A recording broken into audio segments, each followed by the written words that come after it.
So hello लोगोफोर welcome to my YouTube channel. So नोंथांमोननिसिम मोनसे गुड निउस फैदों जाय हाई सेकेन्डारि पास जानानै दङ बिसोरनि थाखाय फ्रि अफ कर्सआवनो कम्पिउटार फोरोंनायनि BTR आ मोनसे राहा लादों। So नोंथांमोना गोसो गुदुंब्ला बे कर्सखौ लानो हागोन। बेयाव मोनसेल' कर्सनि नाम दङ बे कर्सआनो जाहैबाय डिप्ल'मा इन कम्पिउटार एप्लिकेशन। बेखौ जोंनि BTR आ मोनबा डिस्ट्रिक्टआवहा फ्रि अफ कर्सआवनो फोरोंनो राहा लादों आरोना।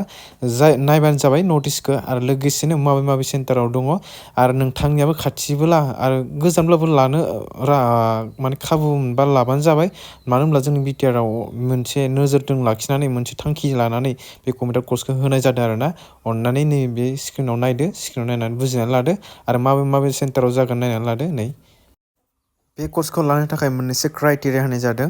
मिनिमाम एजआ जानांगोन 18निफ्राय 30 इयार्ससिम आरो मिनिमाम एन्ट्रि क्वालिफिकेसना जागोन हायार सेकेन्डारि पास 12 पास। माने नोंथांमोना अनलाइन थ्रुयैसो एप्लाइ खालामनांगोन दे। फर्म लिंकआ जाखाबाय दोनखायो होनाय नायबानो जाबाय आरो बेखौ बेवहाय माखासे डकुमेन्टस बिदों, बे डकुमेन्टसखौ फिलआप खालामना होबानो जाबाय।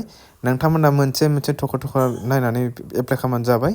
आङो नै नेक्स्टखौबो देखायनो सानबाय मबे सेन्टाराव अबाव जागोन नायबानो जाबाय। बेहायबो अलरेडि सेन्टार होनाय दंखायो, सेन्टारखौ नायबानो जाबाय मबेयाव जागोन। नोंथाङाबो खाथिबाथ' मोजां जाखाबाय नङा होमबा? गोजानबाबो लानो सेस्था खालामदो नङा होमबा? न'आव फ्रि नालाय गभर्नमेन्टनि लानांगौ। फर्मखौ क्रप खालामनो दिगदार जानायलाय आं बेबायदि सस खालामनानै होबाय। नोंथांमोना नायनानै लादो मबेयाव जागोन। दायो नोंथांमोनाथ' एप्लाइबो खालामबाय, मा सोलोंगोन माने वाट इउ लार्न इन DCA? DCAनिफ्राय जों मा बेनिफिट मोनगोन आरो मा सोलोंथाइ मोनगोन जों एसे नायनानै लानो एबा एसे बुजिनानै लानो। DCAनि फुल फर्मआ जाहैबाय डिप्ल'मा इन कम्पिउटार एप्लिकेशन। बिनि फुल फर्मआ बेदे। जों बिनि आन्दाराव मा कर्स मोनगोन होनबा फार्स्टआवनो कम्पिउटार फान्डामेन्टेल आरो नैथियाव जागोन माइक्रसफ्ट अफिस। बेयाव मोनगोन Word, Excel and PowerPoint. And थामथियाव जाहैबाय इन्टारनेट बेसिक। एन्ड ब्रैथियाव जाहैबाय टाइपिं स्किल्स। एन्ड बायाव जाहैबाय टाइलि। एन्ड द'थियाव जाहैबाय बेसिक प्रग्रामिं। एन्ड सेभेनाव जाहैबाय डाटाबेस। एन्ड लास्टआव जाहैबाय computer networking and cyber security basic. स' नोंथांमोननिफ्राय माबा मोनसे गोरोन्थि जादोंबा निमाहा होगोन। बेबायदि भिडिअ'आ आङो दिनै फार्स्ट टाइम एगारदों आरोना। स' अन्नानै मोजां मोनोब्ला लाइक खालाम, लोगोसे कमेन्ट खालाम।